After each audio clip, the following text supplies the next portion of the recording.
Camarades, citoyennes, citoyens,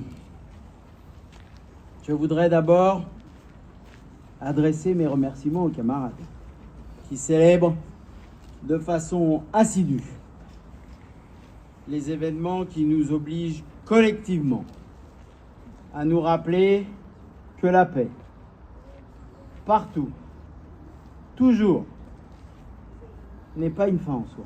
Elle est le symbole d'un devoir permanent que nous devons faire vivre. Flamme ardente d'un combat pour la liberté des êtres. Quête sans fin à consolider sans cesse, chaque jour, un peu plus, à notre niveau, à notre poste de combat, pour préserver cette paix si fragile.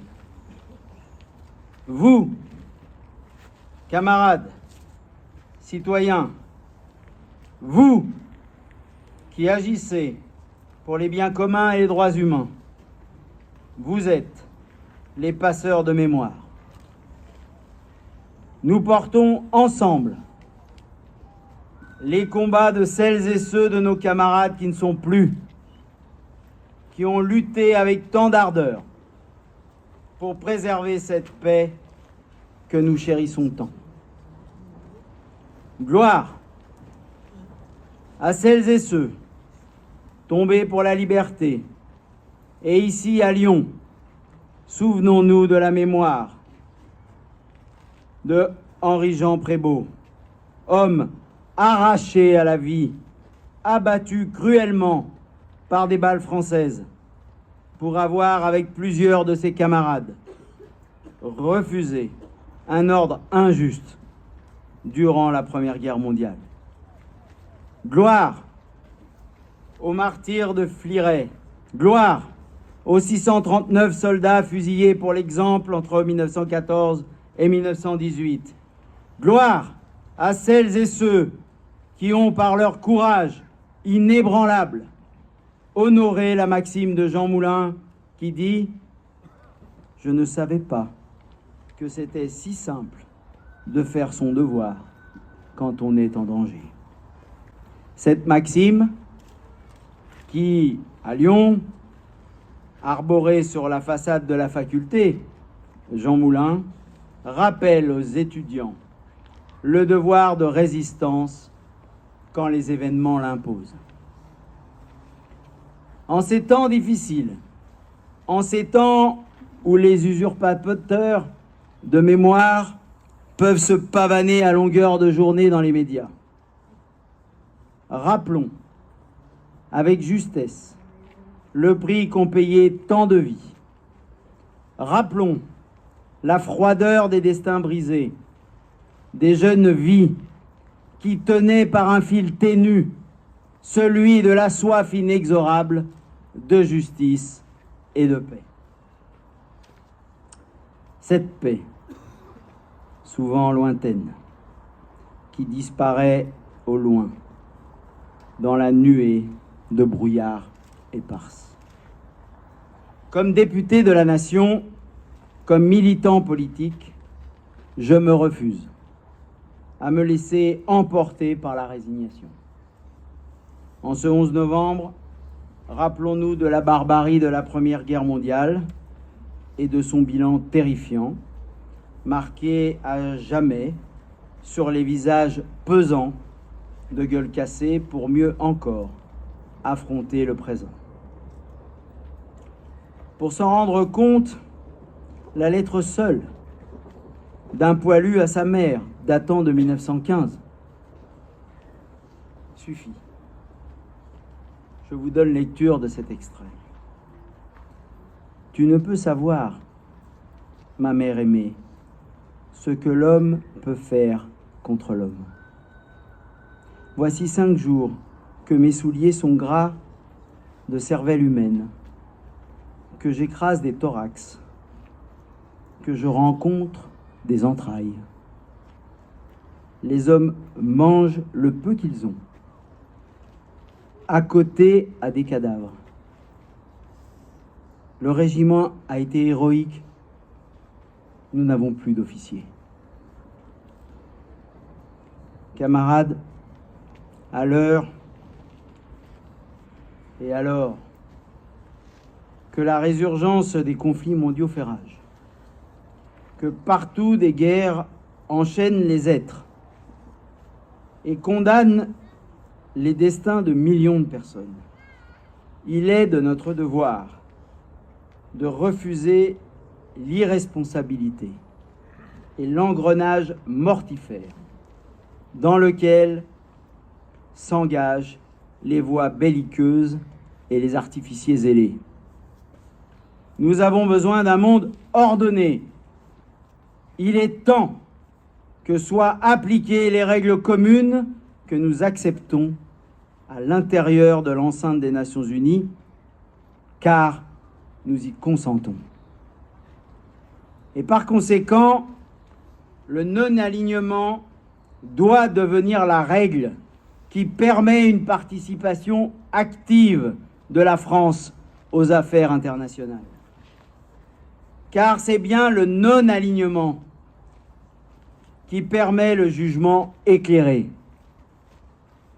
Nous avions alerté, il y a 10 ans, par la voix de Jean-Luc Mélenchon, voyant les périls monter par la volonté désinvolte de vouloir enfermer la Russie sans cesse par une adhésion successive à l'OTAN de tous les pays qui l'entouraient. Alors une nuit, les Russes sont entrés en Ukraine, provoquant par ailleurs l'adhésion de 2 pays supplémentaires qui avaient été jusqu'ici neutres à adhérer à l'OTAN. Nous avons été les premiers à condamner cette agression et depuis maintes fois renouvelée, tant et si bien que j'appartiens à un groupe parlementaire qui a reçu à l'Assemblée nationale les opposants de Poutine, comme Alexei Sakhnine et les membres de la coalition des socialistes russes contre la guerre. Je renouvelle ici une fois de plus, au nom de mon groupe parlementaire, qu'il est temps que cessent les bombardements et les tueries en Ukraine. Aussi, je m'inquiète de la menace généralisée d'une guerre de l'eau et de ce que celle-ci pourrait entraîner comme lot de violence et de privation. 11 guerres de l'eau peuvent éclater d'un moment à l'autre dans le monde à cause des conflits d'usage. Ces conflits, accentués par la privation de la ressource et la prédation, doivent être dénoncés. Je m'y emploie de toutes mes forces depuis plusieurs années. Camarades, tout ce qui augmente la liberté augmente la responsabilité, disait Hugo. Tâchons sans cesse de nous souvenir de ces mots. Travaillons à l'objectif d'une paix durable. Et plus encore, lorsque tout autour de nous, tout semble s'effriter. Ne cédons rien à ceux qui voudraient résoudre les conflits par la force du canon. Nous militons dans les pas de l'ONG ICAN pour un monde sans nucléaire. Devant vous, je renouvelle ici mon soutien à la lutte pour un monde sans armes nucléaires, comme je l'avais fait auprès de sa directrice générale à l'occasion de la remise du prix Nobel de la paix à ICAN il y a 5 ans. Renouvelant récemment, une fois de plus, mes engagements devant vous, militants de la paix, je la renouvelle une fois encore. La France doit prendre sa part. Quel est le sens de posséder des armes capables de détruire 17 fois la Terre? Il s'agit d'une bataille pour la préservation de l'humanité tout entière. Enfin, alors que je me dirige vers ma conclusion, je voudrais avoir des mots de compassion pour les familles et les morts du Proche-Orient. D'abord, condamner les attaques du 7 octobre et enfin dire que la punition collective qui s'abat contre Gaza déshumanise ceux qui se livrent à des actes de barbarie et de cruauté visant à détruire un peuple entier et à en massacrer sa population. Cet engrenage violent qui se met en place contre le peuple palestinien, déjà qualifié de génocide par des experts de l'ONU qui viennent de prendre position pour décrire les actions du gouvernement Netanyahou en Palestine, doit prendre fin. Cessez le feu!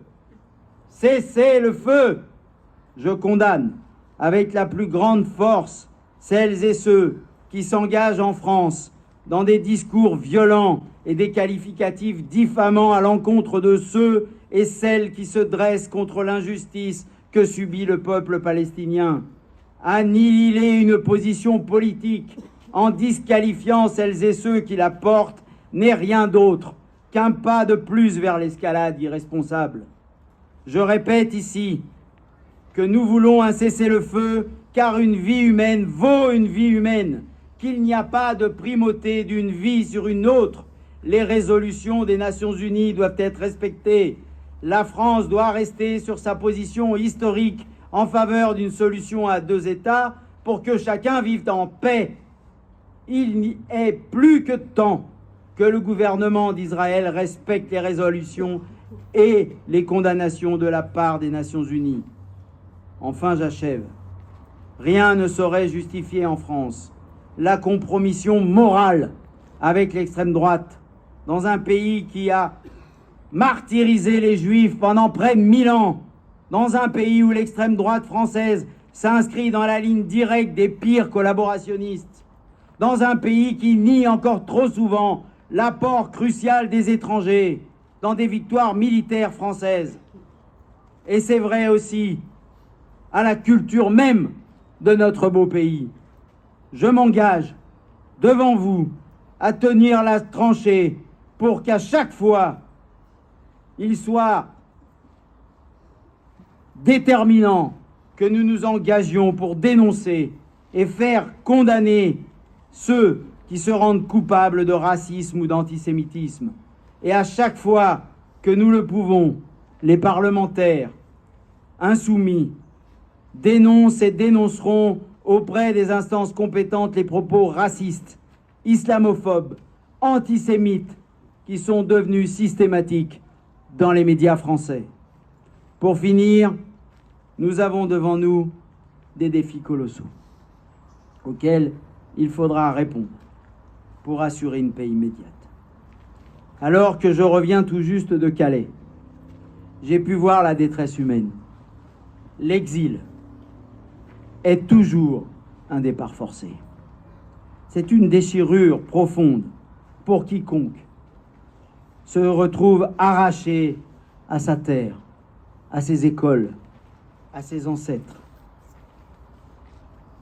En raison de la guerre, de la misère, du climat, et son lot de souffrances liées à l'eau, au sol, aux troubles sociaux, à l'absence de droits fondamentaux. Ces destins tragiques, ces vies brisées, ces jeunesses arrachées se matérialisent toujours dans les témoignages bouleversants de celles et ceux qui ont connu l'exil. Alors que les bouleversements climatiques approchent, que la Méditerranée est un cimetière de plus de 30 000 disparus et que les populations n'auront pas d'autre choix que de mettre un pied devant l'autre pour avancer, il est de notre responsabilité de garantir la dignité humaine. En 2023, la guerre est une tragique réalité pour beaucoup de peuples frères. Ensemble, permettons le meilleur de l'humanité que nous partageons ici, toutes et tous. Ceux qui aiment la paix doivent apprendre à s'organiser aussi bien que ceux qui aiment la guerre, disait Martin Luther King.